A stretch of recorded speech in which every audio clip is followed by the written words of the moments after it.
Hey everybody, this is Fia Ahmed. চ্যানেলে একটি giveaway করা হবে আর গিভঅ্যাওয়েতে অংশগ্রহণ করতে ডেসক্রিপশনে থাকা লিংকে ক্লিক করুন। আজকে কথা বলবো JBL এর একটি মেকানিক্যাল কিবোর্ড নিয়ে, যেটির মডেল হচ্ছে WKL100। এই কিবোর্ডটির বর্তমান বাজার মূল্য হচ্ছে 4500 টাকা। কিবোর্ডটি পাঠানো হয়েছে গ্যাজেটনোভা থেকে। আপনারা চাইলে ওনাদের অফিসিয়াল ওয়েব পেজ থেকে কিবোর্ডটি পারচেজ করতে পারেন। ওনাদের ডিটেলস ডেসক্রিপশনে দেওয়া থাকবে। যারা কিছুটা কম বাজেটের মধ্যে নব উইথ ডিসপ্লে যুক্ত কিবোর্ড চাচ্ছেন, তাদের জন্য JBL এর এই কিবোর্ডটি ওর্থ করে কিনা তাই দেখার চেষ্টা করব আজকের ভিডিওতে। কিবোর্ডের আনবক্সিং একেবারে সিম্পল করা হয়নি, কিছুটা ভিন্ন করা হয়েছে। কিবোর্ডের বক্সের মধ্যে থাকছে আরেকটি বক্স, যার মধ্যে থাকছে একটি user guide, non braided USB A to Type C cable, থাকছে একটি keycap and switch puller combo, 2.4 GHz এর dongle, dust cover and keyboard. কিবোর্ডের বিল্ড কোয়ালিটি মোটামুটি বা এভারেজ বলা যায়, অনেক ভালো বা অনেক খারাপ বলা যাবে না।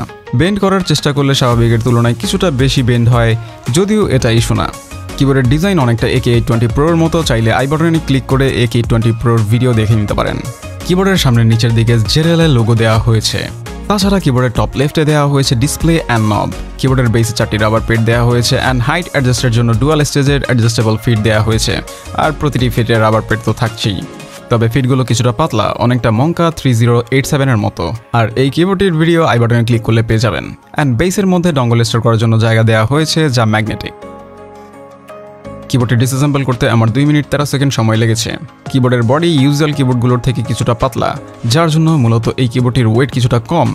কিবোর্ডের মধ্যে silicon mould and rubber gasket missing, তবে গ্যাসকেট না থাকার পরেও অনেক গ্যাসকেট মাউন্টেড কিবোর্ডের থেকে এই কিবোর্ডের বাউন্সের পরিমাণ কিছুটা বেশি। তার কারণ বেস প্লেট ভালো লেভেলের ফ্লেক্সিবল। কিবোর্ডের টপ হাউজিংয়ে থাকা ডিসপ্লের গ্লাসটি ব্ল্যাক শেডের, যার জন্য ডিসপ্লেটি অনেকটাই ডিম দেখায়। কে জানে কি ফুকে ডিজাইনার এই ডিজাইন করেছে। কিবোর্ডের সাউন্ড ড্যাম্পনিং এর জন্য দেওয়া হয়েছে sound dampening foam, IXP sheet, front case foam, flex cut foam and কিবোর্ডের PCB also flex cut and খুবই পাতলা।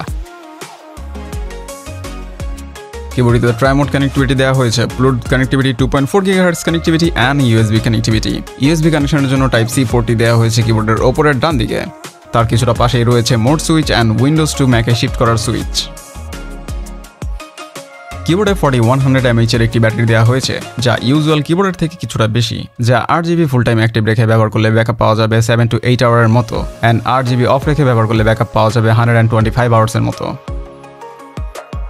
কিবোর্ডের কিক্যাপসগুলো double shot PVD keycaps, non shine through and কিক্যাপসের প্রোফাইল চেরি। কিবোর্ডের কিক্যাপসগুলো 3 অ্যাক্সেন্টের অ্যান্ড গুড ফিনিশের, তবে কিক্যাপসের এজগুলো কিছুটা শার্প।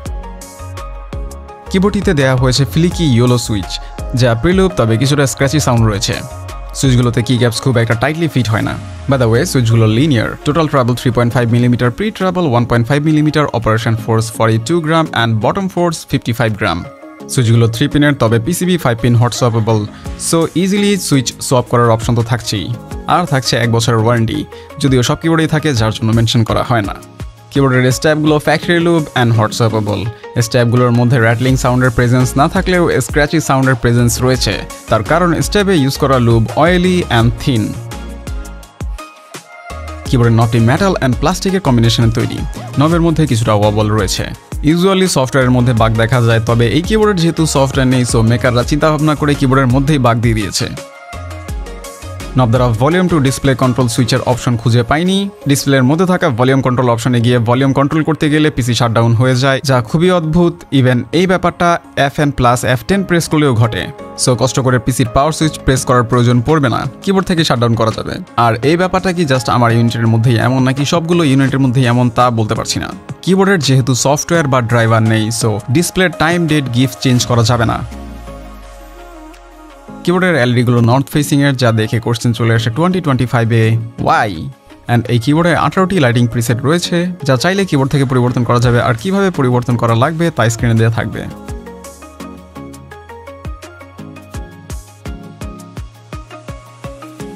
ইন্ডিয়ান বলা যায়, কিছুটা কম প্রাইসে নব অ্যান্ড ডিসপ্লে দেওয়ার জন্য এই কিবোর্ডের সব দিক থেকে চিপ আউট করা হয়েছে, যার কোনো মানে হয় না। সো প্রাইস অনুযায়ী কোনো দিক থেকেই এই কিবোর্ডটি স্ট্যান্ড আউট করে না।